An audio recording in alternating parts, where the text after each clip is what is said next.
Hi everyone, I'm Jennifer, the host of Ikigai with Jennifer Shinkai, where we're going to talk about the Japanese concept of Ikigai, or living a life of purpose. Here you're going to hear inspirational stories from all different types of people who are finding their own life of purpose. You're going to hear about how they found their Ikigai and what they do every day to live an integrated life. So without further ado, let's dive right in.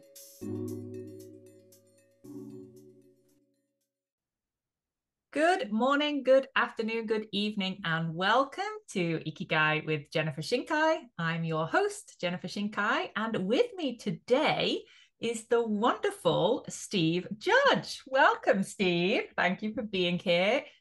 Early morning in the UK. It looks cold and grey out the back of your window, I can see here, so making me very homesick. Steve and I were introduced on LinkedIn by a previous guest, Saori Okada, and I should have researched properly to know what episode that she was on, but I didn't because I figure that you can all Google that yourself, or we'll put it in the show notes later. But Saori introduced us because Steve has some very interesting things to talk about in terms of, you may see on YouTube, the Goen coin around his neck. And as well the Japanese concept of kintsugi, which I don't know much about actually. And I know that it exists, but I've never thought of it as like a way to think about my life or to think about my challenges. So I'm really interested to hear Steve's perspective on that. So Steve is a professional speaker, author, and resilience coach. And he's going to tell us briefly a little bit about his story from runner to wheelchair to his world championship. And you can read about that in so much detail in his book, Don't Lean on Your Excuses, which, as I always do with my guest, I haven't fully read. I've read bits of it and I enjoyed it very much. Yes, so Steve's going to dive in actually. And first of all, though, a little bit of a sidetrack. This is the first book which I've read that's given me a playlist to listen to around each chapter. So tell me a little bit, Steve, about your connection with music and your sense of Ikigai. Okay, thank you, Jennifer, for having me on your podcast, and for Saori for our introduction. Let's go straight in. And yeah, you've mentioned the book. The book is about my life, my autobiography, because it's an inspirational story, as I've been told, and as I do as a professional speaker. And as a professional speaker, helping people, inspiring them, motivating them. And a lot of people said, Steve, it's an amazing story. Have you got a book? And I was like, I haven't got a book. And they said, you should write a book. I said, yeah, but I can't write a book. They said, why can't you write a book? I said, I don't know. And I'm very much about setting goals and working towards them. So I set myself the goal of writing a book, and I started writing a book, and I realized I had no idea what I was really doing. So then I reached out for help. And as I mentioned, these things, they're really important for when you're wanting to work towards any kind of a goal. You know, what do you want to do? Why do you want to do it? And who's going to help you on that journey. So I got a book coach, and I read a few other books while I was writing my book. And what I learned was you can kind of do anything when you're writing your book. It's your book. There's no real rules that you have to follow. It's a very creative process. And I love that. And I think running my own business, I've learned to be creative again. I think when you can get in a 9-to-5 job, corporate job, you can kind of have to follow the rules and the systems. But running your own business, you don't have to. And writing your own book, you don't have to. So that brings me through to the music. And I thought, well, music's a massive part of my life. It's helped me in the highs and the lows. And I'd like to express that in my book. So I got my playlist that have helped me, and I wanted to put the whole list in my book. And my book coach says, Steve, there's a little too many songs there, like hundreds of songs. I said, okay, so try and minimize it down. So I got it down to about 50, I think, and it's still too many. And I've got it down to the playlist that's at the front of the book, and that's the really important songs that have helped me through my life. I say through my journey, not through my whole life. That would be too many songs. But my journey really starts from 2002, when I had a near fatal car accident. And due to the extent of my injuries, I was told that I may never walk again. So that's a low point, and there were certain tunes that helped me on that part. But as the story progresses, you know, going through my rehabilitation, working out what I can do, you know, setting new goals, I needed more and more music to help me on that journey. And I suddenly realized that there were certain tunes for every chapter of the book. So that's what the tunes are. And it doesn't mean that you have to play that music while reading that chapter, but you know, why not if you want to, or play it before you read the chapter to get kind of in my mindset as to, and the music is very mixed. And again, I realized that music, people's taste in music is very individual, and you can't diss it or anything like that. It's their music.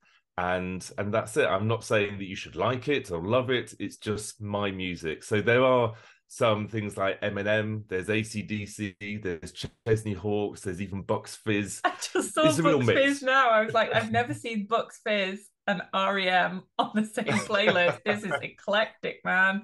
I love it. Yeah, it's Yes. really good. And like I said, there's loads of tunes that aren't there. So yeah, it could have gone even crazier. But who cares? That's what helped me. And I think the whole point about an autobiography is that you're very authentic.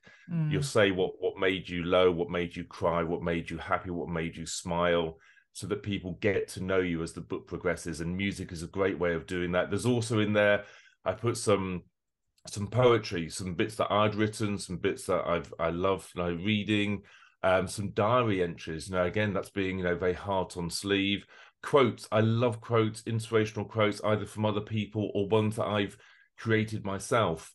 So putting those throughout, and photos. Oh my gosh, you know, photos, I could go crazy on photos. Again, my book coach says, Steve, this is not a photo album. You need to reduce the amount of photos. So there's only about 50 in the book. But yeah, I think that's really important as well, so that people get a picture. I'm very much a visual person. I know that not everybody is, but I think a lot of people can relate to pictures and photos. So yes, throughout the book, you got music, you've got poetry, you've got photos, and then obviously lots of text. It's a big book, about 100,000 words. But I'm love it, and I'm very proud of it, and I'm so glad that you've started reading it, and hopefully you'll get some questions from it that you can ask me as we go through the podcast. Yes, we can. Or well, you'll have to invite you back when I've finished it. Which, Yes. with my reading habit, which tends to be starting a lot of things and not finishing them, it could be some time. You might have written another book about the next adventures of your life by then.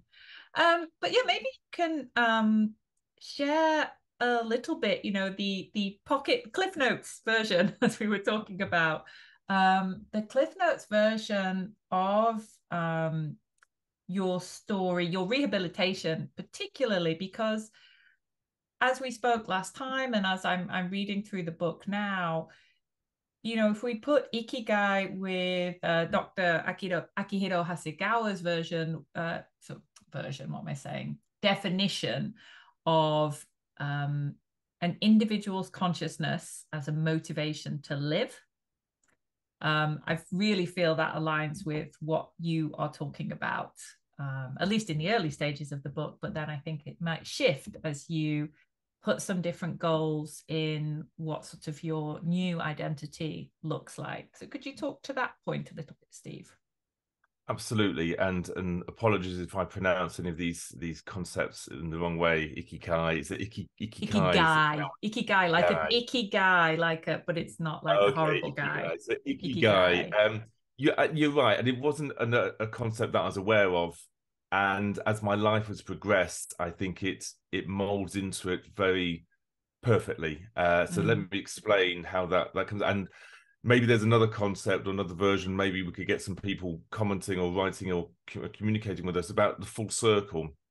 I think a lot of things in life are completing the circle, and I think we get a lot of peace from that, from completing something, from almost going back to where we started from on a higher plane. But yeah, I'm digressing. So yes, my childhood, I loved doing active things, being out and about, scouting. I loved getting the badges, fun, challenge, adventure, running. Running was my passion, my freedom. I love to be free and doing things and fun loving. Whizzing through my childhood, takes me to 2002 when I did have a near fatal car accident. My car skidded on the road. There was water on the road. It's nobody's fault. My car bent in half. Both of my legs got crushed. So when arriving at hospital, and after the operation, they told me that due to the extent of my injuries, I may never walk again. And that's a pinnacle point in my life when it's like a fight or flight. I could have just rolled over in bed and said, okay, I guess I'll never walk again. But there was something inside me that was really angry with those comments. And I guess that's the fight in a way. And I was like, you don't even know who I am. You've just saved my legs. Give me a chance. What do I have to do so that I can stand again, so that I can walk again? Let's bring it on, like a red rag to a bull, like a vendetta, like something that made me angry. And I think you need that passion, that independence, to push yourself forward. So that was like a turning point in my life. And I think when I say a turning point, I love this quote. I can't remember who it's by, but it's we all have two lives. Our second one starts when we realize we've only got one. It's quite a deep comment in a way, but yeah, that was, to me at that point, I realized I've only got one life. I better start living it. And I first things first, I need to get I had to grow my leg back. These were serious injuries. My left knee had been ripped apart. My right leg had been partially amputated, 4 inches of bone knocked out. So my leg was 4 inches short. I had to grow my bone back using a cage, stretching my leg out, learning to stand, learning to walk. And that all took 1.5 years, 2 years, whizzing through the rehabilitation, lots of pain and torment and setting goals and pushing myself. And also making sure that I've got no regrets throughout all of this phase. I was seeing the future self, my future self, with what I had got left for my injuries. And I didn't want that future self to be disappointed in me, saying, damn you, Steve, if you'd done more physio, I wouldn't have what I've got. I wanted my future self to say, Steve, I know you did as much as you could, and this is what we've got. So it's about living life with no regrets. So let's fast forward to when the rehabilitation pretty much did stop. I was standing again. I was walking again. However, I did have disability. And I then had to realize that it was about thinking about what I could do rather than what I couldn't do. And so I could swim, so I could cycle. And eventually I got into this thing called Power Triathlon. So that's triathlon for disabled people. So I was now competing against people with similar disabilities, and that gave me competition. And I think that's great. I think competition is really something to push yourself forward. And so I got into that, swimming, cycling, and running. I was running again after 7.5 years of it being stolen from me. I was now running again, and that was just an amazing feeling. However, there was a lot of pain that I suffered from the run. So then the next day I had to swim. Then the day after that I could only cycle, and the day after that, once the pain had subsided a bit, then I would run again because I love to run. So that takes me through into my next phase as an elite athlete, representing Great Britain in the sport, becoming British champion, becoming a European champion, setting my goals all the time. I wanted to become a world champion. I worked hard, working up to that. And eventually in 2011, Beijing, China, crossed the finish line to become a world champion in Power Triathlon. So yay, so another goal achieved. And I carried on for the next couple of years as an elite athlete. And this was hard work. I was still juggling. I had a family with 2 kids. I was working in health and safety and construction. But, I was doing all of this because I was seizing the opportunity, grabbing that moment, and living my life. Became world champion 2 times. And eventually in 2014, I retired from international competition. And it was very much, what's next? And I always ask that, what's next? You're doing really well. You've achieved. What's next? And so somebody asked me, what are you going to do now? And I said, I'm going to be a motivational speaker. And they're like, wow, how are you going to do that, Steve? And I said, I haven't got a clue. I had no idea how to be a motivational speaker, but I realized that if I wanted something enough, then I could make it happen. And why did I want to do it? Because I wanted, I guess, to complete that circle.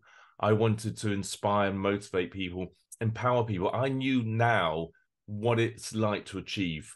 to have that accolade, whether it's to grow your leg, to stand again, to go through rehabilitation, become a world champion, to get that gold medal, to have all of that. I wanted that to pass on to other people. So doing that on stage is great. So I started doing that as a professional speaker.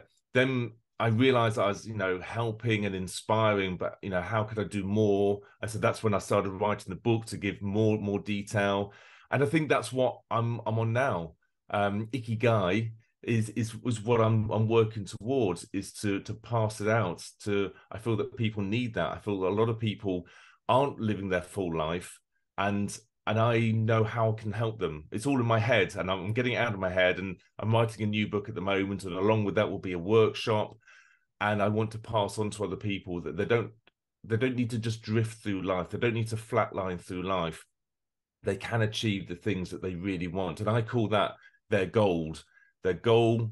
So gold is an acronym for the goal, the opportunity, the love, and their dream. What is that thing that you really want? What is that thing that gets you excited? What is that thing that makes you smile and makes you happy? What is that thing that will get you out of bed at 5:30 in the morning? What is your gold? And once you find out what your goal is, I know how you can achieve it. I've done it. I've done it a couple of times. I keep doing it. And it's about passing that information on to others.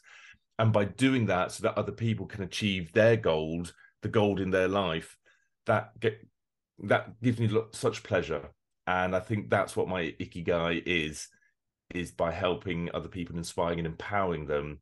And then everybody's happy. So that's my journey up to now. That's where I am.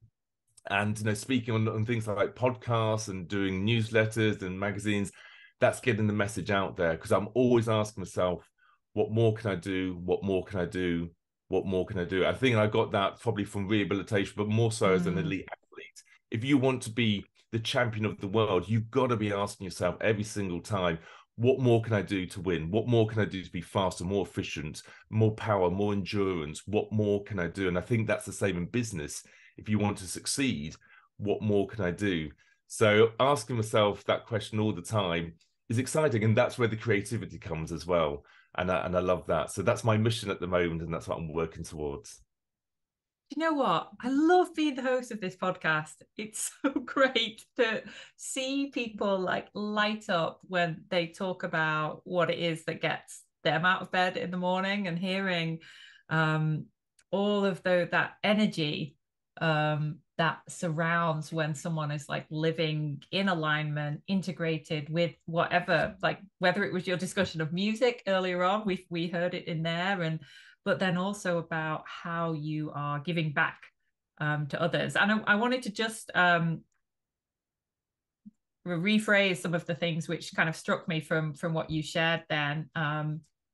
One about the make the angriness as a driver. This has come up a lot in different conversations recently, and just to sort of remind listeners, I think I've shared this in a podcast as well recently, that it's all right to be driven by that type of anger, that energy, the fire. Can be a source of ikigai. It doesn't have to all be, sweetness and light and rainbows and, rose tinted glasses. It's all right to have that energy as a driver, proving someone wrong. Competition, you described, right? The competition, the feeling of like beating the Mr. Jones or whoever, that's great. Taking them down. Just thinking of there's a coach here in Tokyo who does Spartan races. I won't share his name, but he's a great guy. And he's always coming second in his age group. And he's got like this one rival. And I feel like the day that he beats him, then he's going to be saying, okay, now what more can I do? Because once you've sort of hit that target, and now I've, that's gone. I've beaten this person. That was what was getting me up. That was what was driving me. Now I've got the gold. Yeah. What more can I do? Right. We need to find the next one.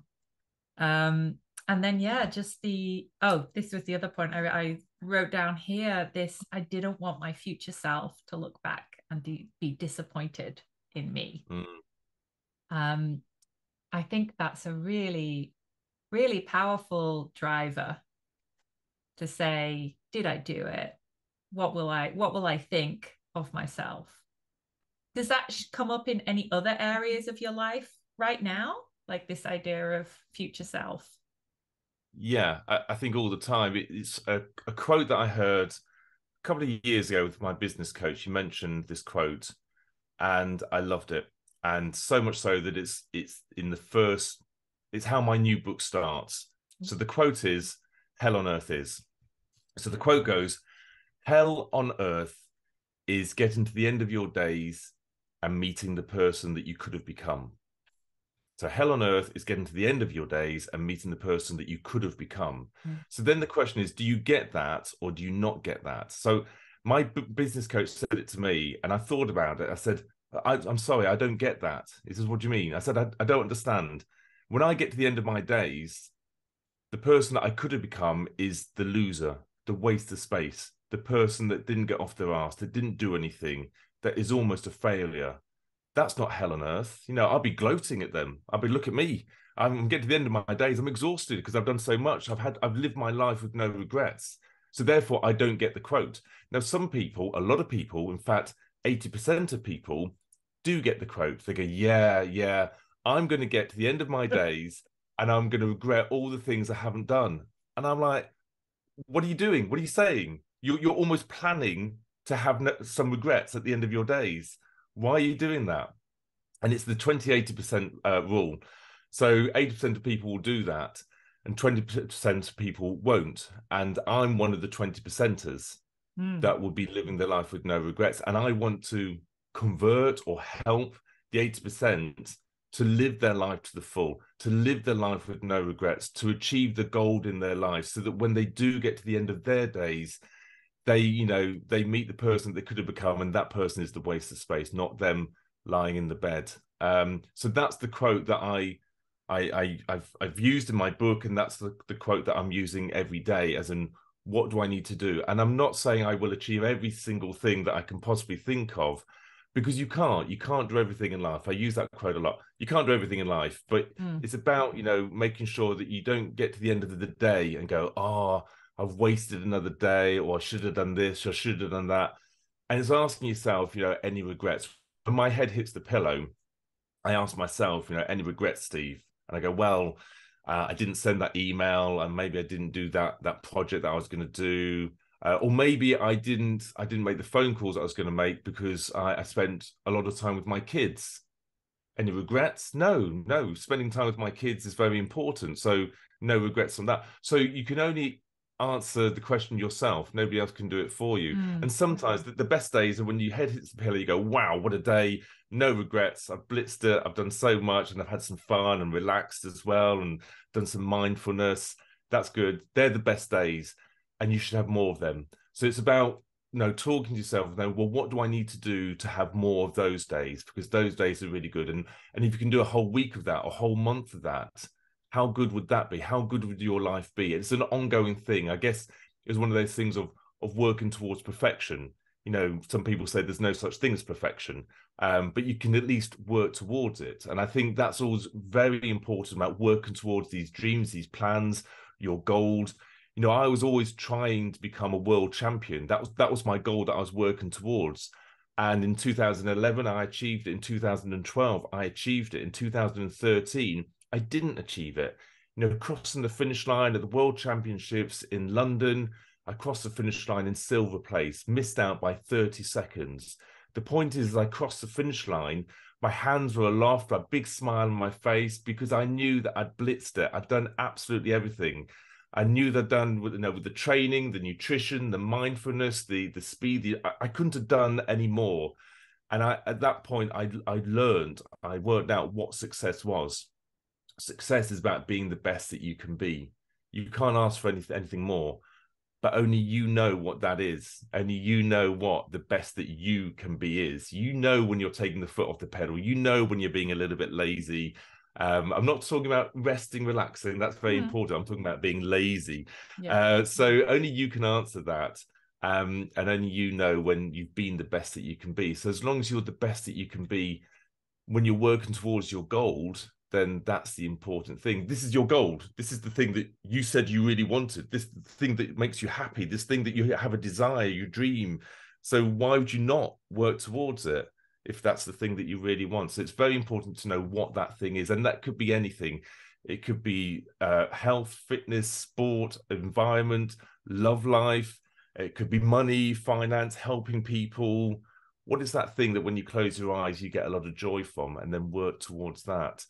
So yes, that's what's very important to me, always knowing that and always making sure that when you get to the end of your days that you've got no regrets. And then, you know the real concept of what hell on earth is. So I love that quote and I work towards that.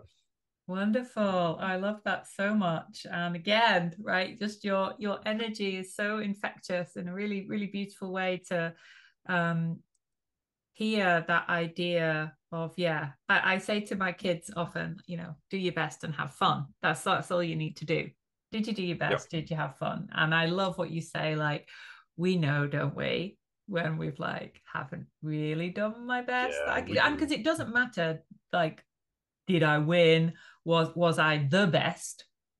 Right? No, no. It's not about was I the best in whatever comparisonitis, maybe Yeah. toxic environment that comes up sometimes with competition for some people.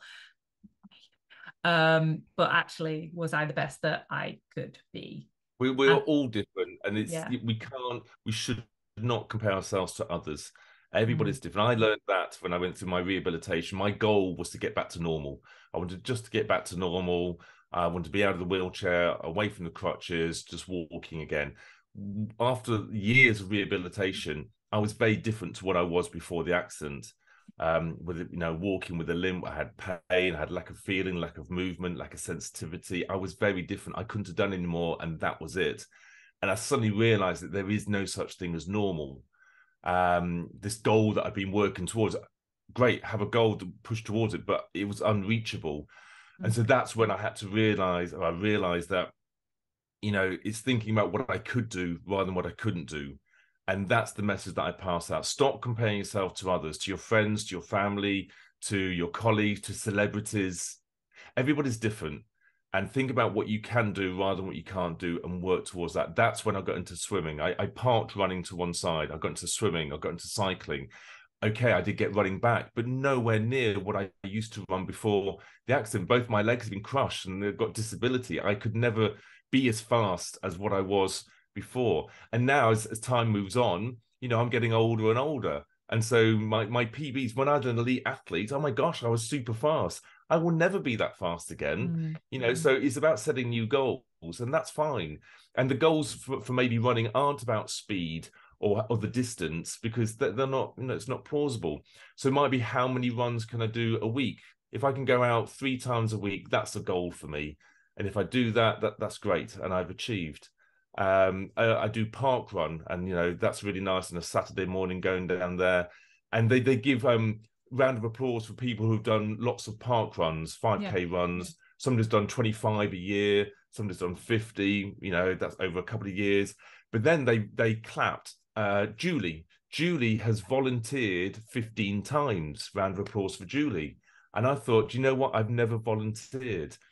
I've never volunteered for parkrun, for running, to helping people. Mm, Maybe that could be my goal for next year, to volunteer at least 5 times.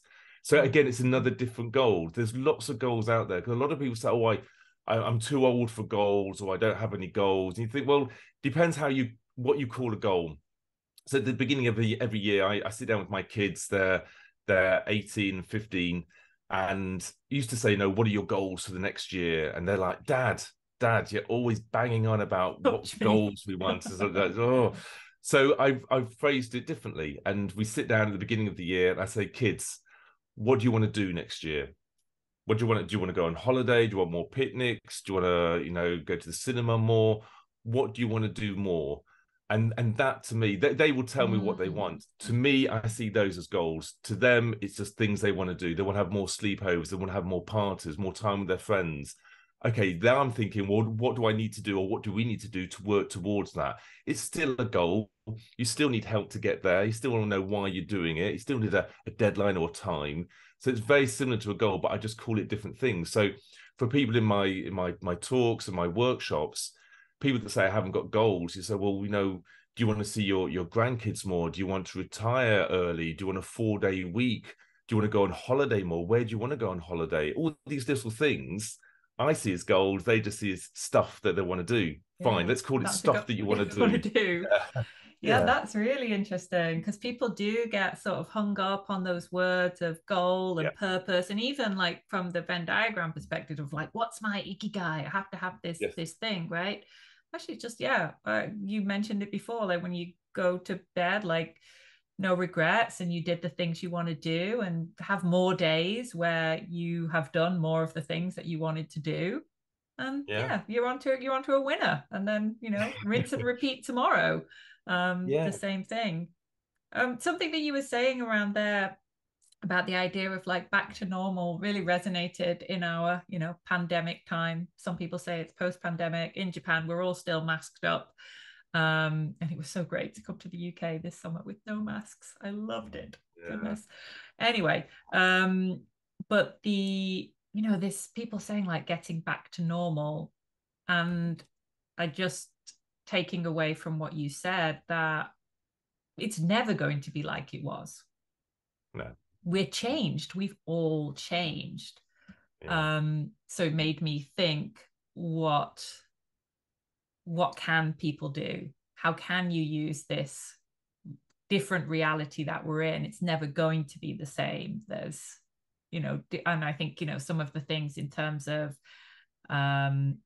how society has changed, how interactions have changed, how people think about what they want to do with their life has changed as well. So it just resonated with me on that Very there. much. It's a mindset thing, isn't it? It's Mm, about it's control of the controllables. You can't always you can't control what happens to you, like the pandemic. You can't control what happens to you, but you can control how you react to yeah. what happens to you, and that's a mindset thing.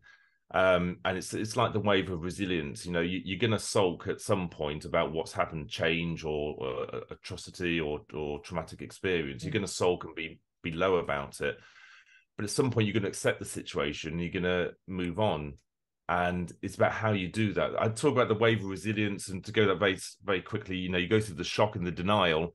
You will Mm, have the anger. You will have to share what you're going through. You will have rock bottom, where it could be depression, it could be sulking, it yeah. could be something really low. But after that, you will have to accept the situation. And how quickly you accept the situation depends on how good you've been at sharing it or being angry. And I mean, being angry, you've got to be angry. You've got to release about it. If you just bury that anger, so no, I'm fine. I'm fine. Let's just crack on. You're lying to You're yourself, and that will not. catch up with you later. Yeah.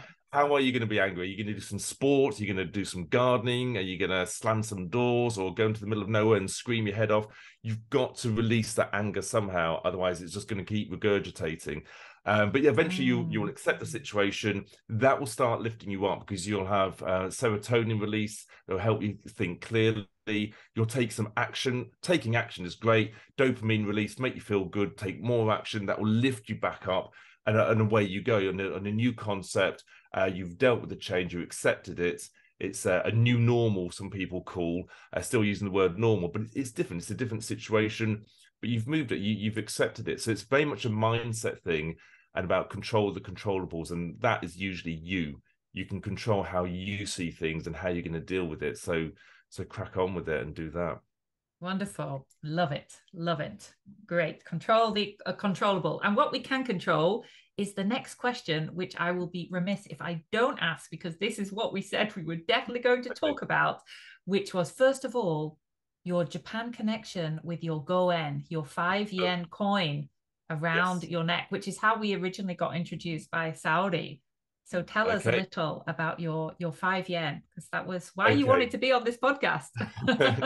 Your Goen. So as a professional speaker, I could talk for ages. So I will keep this as brief as possible. So let me go back to 1996, traveling around the world, and ended up in Australia. And the floods came down. I was stuck in a place called Halls Creek near Darwin, um, and stuck in this hostel with a Japanese guy called Taka. And over a couple of days, I helped Taka and his friend. I can't remember his friend's name, but Taka was there with a friend. I helped them speak a little bit of English over a couple of days. And after that, as a thank you gift, he gave me this coin. And he said, Steve, this is a Goen. It's a 5 yen coin, and Goen stands for good karma. So this coin will bring you good luck, but only if you're aware of your vision and you seize opportunities. So I was like, okay, I get it. Be aware of my vision and seize opportunities. So I kept this very safe, and I put it in the loft, and I almost forgot about it. However, I think it was always implanted in my head. So let's fast forward myself. That's 96. So yeah, about 6 years to when I had my car accident. I was in a very low place. I was at the bottom of the curve. I'd been angry. I'd done some sharing. I was in a low place. I needed something to help me focus on what I wanted to achieve, not what I wanted to avoid, but what I wanted to achieve. And so I had a vision. I drew a picture of myself standing again and walking again. I had a vision of what I wanted, and the opportunities that I grabbed were my rehabilitation, listening to the surgeons, the doctors, the nurses, the people that were helping, my golden gang, as I would call them. And I had a vision, and I was seizing opportunities, and that helped me to progress out of my rehabilitation. Now, when I got home from hospital, I found this coin, and I put some string through it, and I put it around my neck, and I wore this from 2009, just before I did my first Power Triathlon. My first Power Triathlon, I had a vision of me crossing the finish line, and I did so. I became British champion, and the opportunities for me to grab were to represent Great Britain. And I said, yeah, I would love to represent Great Britain. And grab that opportunities. The opportunities around us all the time. You got to seize them. You got to hear them, smell them, and do something with them. So I did that, and I set my vision to become world champion, grab the opportunities, achieve that. Now in my business, I have a vision board here. I draw pictures of let me just reach out. Not going to be so great for the podcasters, but on YouTube, no, here we go. On YouTube, you have to go to the YouTube page. Maybe we can get a screenshot of this. We could share it. Oh my goodness, it's so cool. Tell us about this image. This is my vision. Yeah, so this is my image. This is me on the global stage as a global speaker. I have my scout necker on because I'm still involved in scouting heavily. I have a samurai sword on my belt because I want to speak in Japan. I would love to get a samurai sword engraved in my main message, which is don't lean on your excuses. Around my neck, I still have the Goen. The stage that I'm stood on is being held up by my golden gang. I can't do this alone. I need people to help me. Jennifer, you're part of that because you're spreading the word out in Japan. Around the world, I'm helping people, inspiring others, and empowering people. I've got a workshop that's going out. On the stage, I've got 3 books.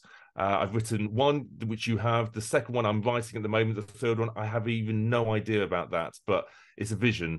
I've got a big house and cars, and I've got stocks and shares that are doing well. I've got a housing property portfolio. This is my vision. And this coin reminds me every day to be aware of my vision and to seize those opportunities. And I think I talked about earlier about completing the circle. And another reason why I want to come to Japan, not just to share this story and the story about Kintsugi and Ikigai, but to find that guy, to find Taka, who back in 1996 gave me this coin. Taka doesn't realize how much this coin has helped me through my life, whether it's saved my life through rehabilitation, helped me to become a champion of the world, and now helped me to empower others. It's done a lot, this one little coin. So for me to find Taka, to thank him, would be for me to complete the circle in a massive way. And so, yeah, to share that out, I've got a vision of speaking in Japan. I've got brochures that have been made. So these are very much about my journey and why there's connection with Japan. I've got that translated into Japanese, so I can share that with people. But yeah, it's putting it out there, and people say, well, some people say that's crazy. How are you going to find, what's his surname? What's his other name? I don't know. I'm really sorry. I only know him as Taka. He was in Australia in 1996.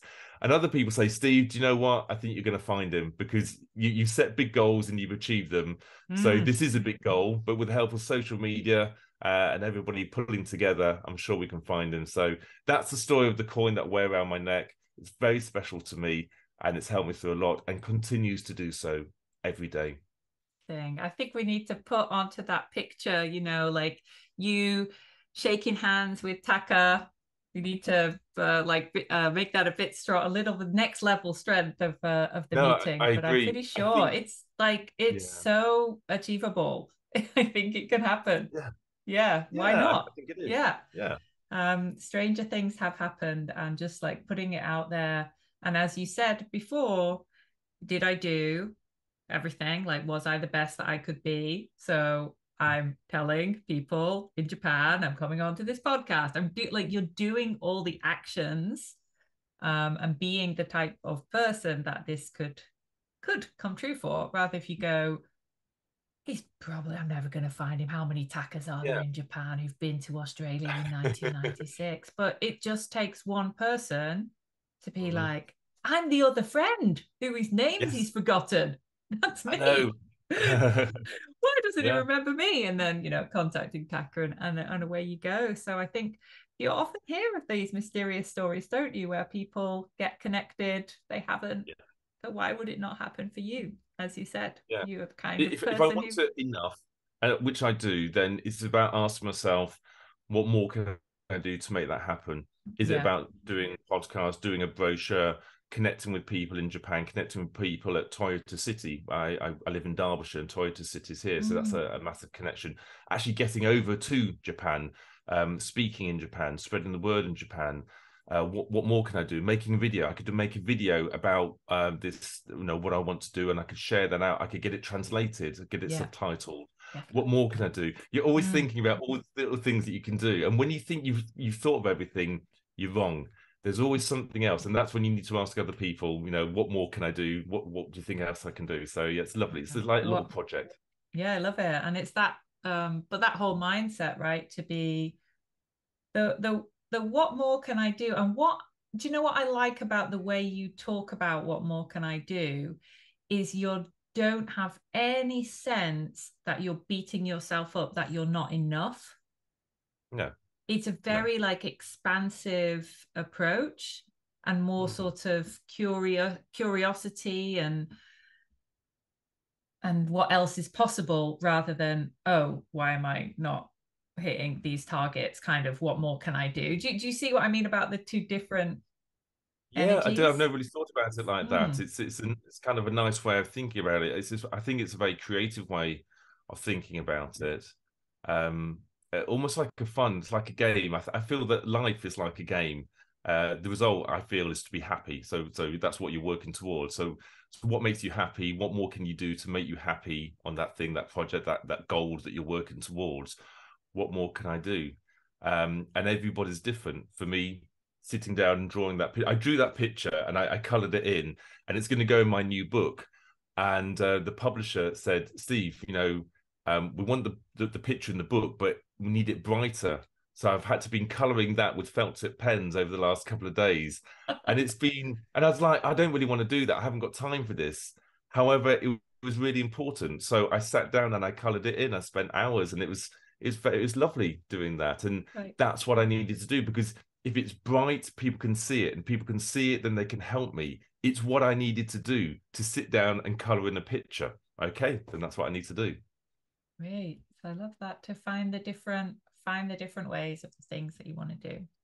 Yeah. And you also have like another Japan connection, because you're really interested in kintsugi, Yes. which I don't have so much knowledge about, but I'd love to hear your thoughts and why the topic kind of resonates and appeals to you. Yes. So Kinski, the way I see it, for those who don't know, is like for example, a vessel gets broken, like a vase, and it's not necessarily broken. It's just unfixed at the time. So you then fix it, and you generally use gold to fix it up. So you can see the veins of gold. You've used the gold as glue to fix this vessel, this vase, back together. And now look at it, it's very unique. There's nothing like it ever before, and it almost looks beautiful. In the gold is shining. So that's the way of looking at it. And I feel that there's a massive connection with that with my life. As in, my life was broken, my leg was physically broken, and I've patched it back together. And as my journey's progressed, I got the gold medal, And now I talk about the gold in your life, your goal, your opportunity, your love, your dream, and how you can patch your life back together and make it unique.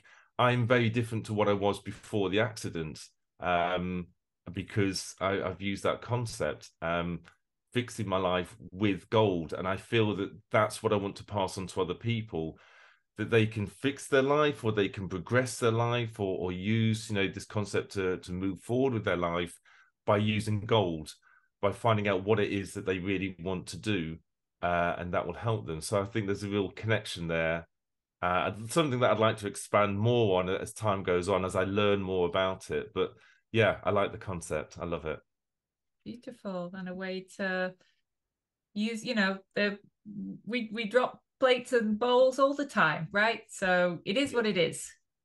yeah, yeah. Um, I so think, I've always thought about like things like that. So I like cycling, and I remember dropping my bike, my brand new bike, and scuffing it, and it had a massive gash on it on the side, rubbed all the paint off, and I was really upset about it. And I think my dad might have said, "No, Steve, you've just had character to it now. Your bike is now unique, it's got character.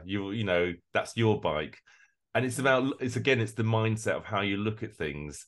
Yeah, you go through the angry and the sulking stage initially, but then you go, it is what it is. Yes, that's now my bike, and that's my scuff, and what have you. This is my leg. It's not a beautiful leg to look at, but it is what it is, and I'm just using it to the best ability, Kunsigi. So using gold to patch it and move it forward and make it unique in its own way. wonderful. And I love that you are also, yeah, spreading that message to other people as well. So is there any questions which I haven't asked you that I should have asked you in our conversation today? Because the time has flown. It has. Let me think. I've used some quotes already. My new book. Let me tell you about my new book that's coming out in March. Steve, The tell book. me about Yeah. your new book that's coming out in March. There you go. I've asked the Oh, question now. that's a very interesting question, Jennifer. You caught me on the hoof. I wasn't really prepared for that. The book is called Gold, and it's 5 world champion ways to unlock the power of your potential to achieve your goal. And it starts off with hell on earth is meeting the person at the end of your days. So it starts with that quote. It's then got 5 chapters. The 5 chapters, you read the chapters, it's got stories about my life. At the end of each chapter is an exercise that you complete. And by the end of the book, you'll not only know what your goal is, but you know how to achieve it. So chapter 1 is your golden vision. You can imagine, drawing a picture might be the exercise. The next one is your golden soul.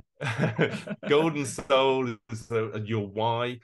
Your golden gear is very much what more can you do? What more can you do? What more can you do? The next chapter is your golden gang. You need who's going to be in your gang to help you get there. And the last chapter is your golden hour, about setting a deadline, a line in the sand, benchmarking, so you can actually work towards it. This might be a year, 2 years, maybe a 5-year plan, but let's put some marks down there and work towards it. And the exercise will actually help you to do that. So I tell you what, I'm really excited about is my autobiography is very much a storybook, and it's very inspiring. But this book actually helps people, and that's again completing the whole circle. This is what gives me fulfillment at the moment, is by helping people to achieve the goal in their life. So by getting this book out, by people reading it, completing it, they will achieve. That makes me very happy. Along with this will be the workshop, the online workshop. So again, they can do that and they can achieve their goals, and suddenly everybody's achieving the goal in their life. And so that gives me great fulfillment. It's been a real project, and I'm very excited about it coming out. At the moment, I'm just designing the front cover, so that's how close I am to completion on it. Wonderful. I really like the way that it's shifted again of this. It's not just about telling my story, it's giving this very practical how to. And I just think when we are in a world where more people are having a sense of ikigai every day, feel that life is worth living, and they're glad to be here and happy to wake up, and having more of those moments, if you call them the moments of their gold, what a great world that is in. How wonderful it is to be surrounded by people who are taking those steps, who are bettering themselves in a way which is meaningful to them. Yeah. I think it's one of the things. I'm just thinking about the Golden Gang. I'm thinking how important it is to have those people around you who are going to support those goals, are going to help you to find ways to make them happen. It's really, really coming up as I'm thinking about community and what we can do for each other. And on the episode, which hasn't yet been released but was recorded, Alison Mowbray shared, it will be out by the time this is out, but Alison Mowbray shared, one of the, how important it is when someone tells you that, like, this is my goal, that you don't say, really? You? That? Just to be like, tell me more about that, Steve. It sounds very interesting. That's finding the right Golden Gang that will do that. And I've got that wrong. I've told sometimes my family what my goals are, and they go, well, that's crazy. How would you do this? How would you do that? I'm like, whoa, you're asking too many questions.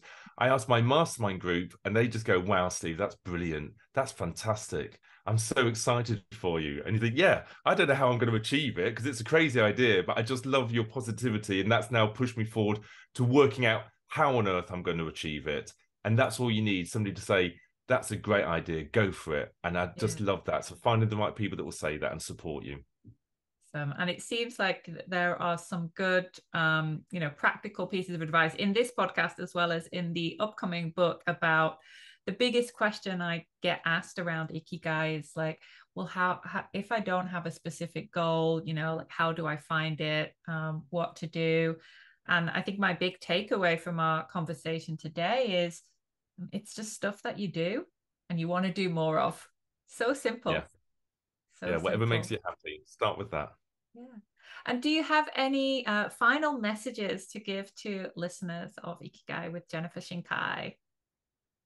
I think I'll just finish with my favorite quote, my quote that my autobiography's book is named after. It's along the lines of, next time somebody tells you that you can't do something, ask yourself whether that's true. Or next time you tell yourself that you can't do something, ask yourself whether that's true and whether or not you're leaning on excuses. And if you are leaning on excuses, then turn those excuses into challenges and work your way forward, and make sure that you live your life with no regrets and that you're always the best that you can be. Because if you do all of that, I know that every single person listening to this podcast and watching it on YouTube will achieve their goals. And that's the most important thing.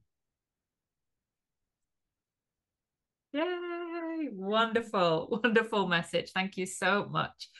And we're going to have all of your socials in the show notes down below, so people can get in touch with you, can follow you, can find out more about the story. But so apart from that, any other final words, Steve? No, it's been a pleasure being on this podcast, but I look forward, and I will meet up with you when I come to Japan to do some professional talks to around the country, to meet Taka and to shake his hand and to thank him.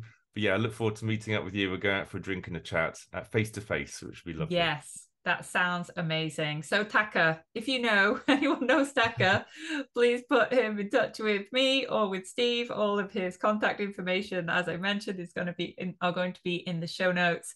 So let's make this dream come true. I think it will be amazing. What a wonderful story that will be when that happens. I can't wait. And I do very much look forward to seeing you in Japan, and wish you the best of luck with finishing off the book. Maybe you can come back on and tell us about it when it's out. And by that point, I will have finished this. No leaning on excuses for me, Steve Judge. Excellent. Good stuff. Thank you, Jennifer. Thank you so much. Bye.